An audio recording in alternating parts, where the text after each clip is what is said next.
I just shattered Mom's locked ornament and found the real reason Dad vanished. He didn't leave us. He was never ours to begin with. My hands are still shaking. The glass cut me, but I didn't feel it. I just stared at the photo inside, the one sealed in that crystal ball like a secret too cruel to break. I thought I knew what betrayal felt like. I did. Not until I saw Dad's face, younger, smiling, holding a baby I didn't recognize. And the date, it matches the night he disappeared. The night Mom said he went out for milk and never came back. I keep replaying it, the way you rewind a movie line you can't quite believe you heard right. Dad's handwriting on the back of that photo, property of Claire, return if found. My mom's name is Claire, the baby is me.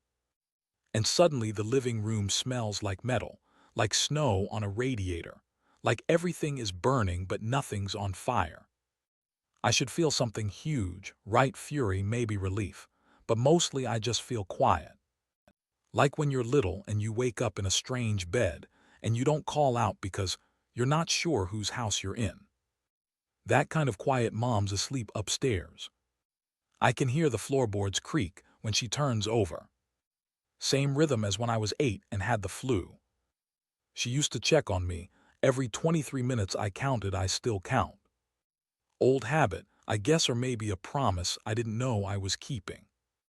I keep thinking about the way she used to lock that ornament away each year. How her fingers lingered on the tin like it might fly open if she didn't hold it shut. Now I wonder if it was a lid on a scream. It's everywhere, tiny shards catching the tree lights like frost. I keep stepping around them, barefoot, waiting to bleed. Waiting to feel something sharp enough to believe. I'm still crouched in the glitter when I spot the yellow edge. It's wedged under the sofa leg, folded smaller than my pinky nail, breathing with every draft from the heat vent. My pulse bangs in my ears so loud, I almost don't hear the paper crackle when I pinch it out. One tug and it unfolds like it's been waiting, like it rehearsed this moment longer than I have. It's not photo paper, more like receipt tape, soft from handling. The ink is blurred, but I still see the date, December 24, same year Dad went out for milk and never came back. Same looping numbers he used to write on my lunch bags. Under the date, a single line. Both asleep, keys on counter, please just take her and go before Claire wakes. No signature, only a smudge where a thumb slid across fresh ink. I read it again, louder in my head, like volume will make it mean something else. It does. The letters stay, tiny black hooks pulling something loose inside me. I feel the room tilt, ornaments swinging though no one touched them. I grip the paper so hard it splits down the middle, and I keep squeezing because if I let go I'll have to decide what half of the story belongs to me. I smell pine sap and metal, maybe blood from the glass I haven't cleaned. I want to yell for Mom, but the name Claire slams against my teeth and won't fit out. If I say it, the walls might crack open, spill 15 years of Christmas lights and choir songs and bedtime stories that suddenly feel borrowed. I tuck the strip in my hoodie pocket, right against my ribs, where the heartbeat feels wrong. I don't know who wrote it, who slept, who was stealing whom. I only know the floor is colder now, like someone left a window open in a house that has no windows left. And somewhere outside, maybe, Dad's still holding a carton of milk that never made it home. I finally understand why the Christmas lights always flicker when Mom breathes. Why the popcorn string snaps every time I ask about his eyes. The ornament was protecting a memory. It was hiding a weapon. Dad didn't leave us. He was never ours to begin with. That's the sentence I keep whispering to the shards in my palm. Like if I say it enough the glass will melt back into a perfect sphere, and none of this will be true. Mom's still on the kitchen floor, making these sounds I didn't know throats could make. I should help her up, I should say something. Instead I'm counting the pieces, 7, 8, 9, because numbers don't lie, even when everything else does. 9 sharp reminders that I've been living in someone else's story, playing the daughter role for a man who was probably 3 states away, building a different life, while I was learning to write his name with backwards letters. Like I've been carrying this ghost-shaped hole in my chest, and now I can just drop it. This is the worst part, I tell myself. This moment right here, with mom's mascara making rivers and my fingers bleeding tinsel red. Just regular December 23rd stuff, sweeping, lying to my little brother about why mom's eyes are swollen, pretending the milk in the fridge isn't a countdown to something. But when I flip the photo, when I see those words that don't match the story I just buried, the floor tilts. Not metaphorically, actually tilts, like the house is shrugging off a coat it's worn too long. And I realize I haven't found the worst part yet. I've just found the part that comes before whatever's worse than worst.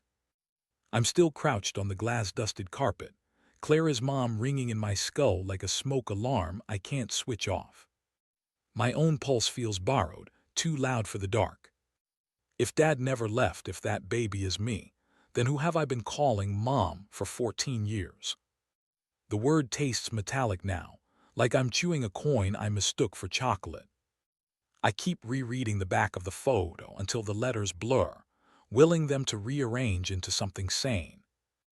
They woe, return if found, return to whom, where. And why does every Christmas song upstairs suddenly feel like a timer? My throat closes on a thought I'm too scared to finish. If she stole me, maybe tonight is the night she decides to do it again. Move us, rename us, torch the evidence.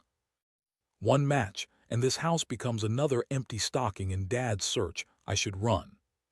But Ben's only 10, and still believes the popcorn garland is magic armor against the world. How do I tell him Mom's the monster under the bed? Option 2, confront her. Demand the real names, the real town, the real birthday. Look into the eyes that sang me lullabies, and ask if she's been waiting for this moment to pick which kid she keeps. Option 3, stay quiet, shove the photo in my pocket, pretend the crack in the ornament was just an accident. Keep stringing popcorn, smiling, while my DNA screams in a language only strangers understand. I can already feel it stacking on my ribs, brick by brick. By tomorrow night, I'll be a chimney no breath can escape.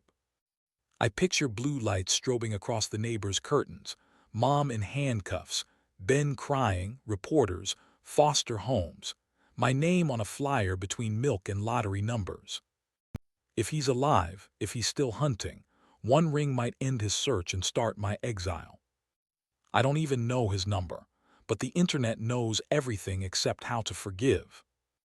My phone is in the kitchen, 3 steps from where she's humming. 3 steps that feel like crossing the equator barefoot. I stand, glass crunching under my sock, photo trembling like a struck match.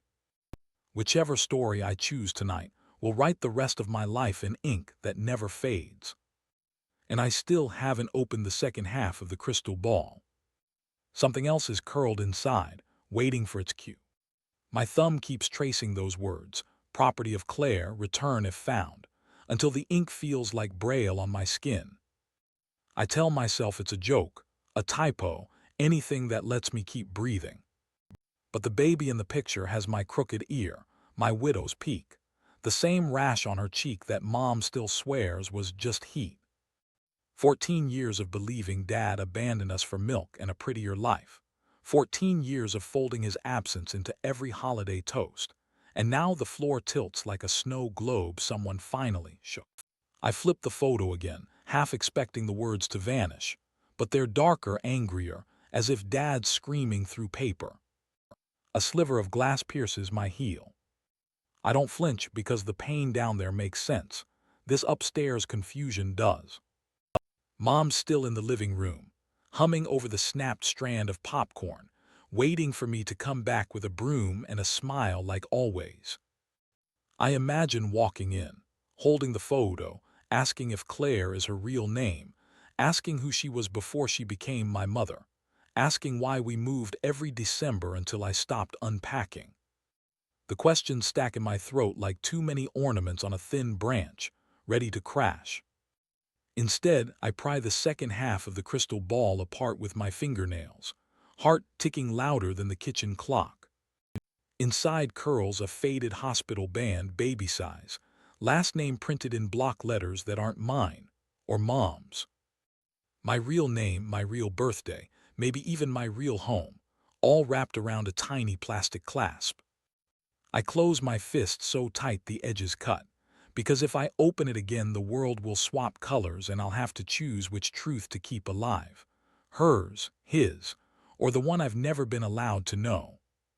Footsteps creak on the stairs behind me, soft, familiar, terrifying.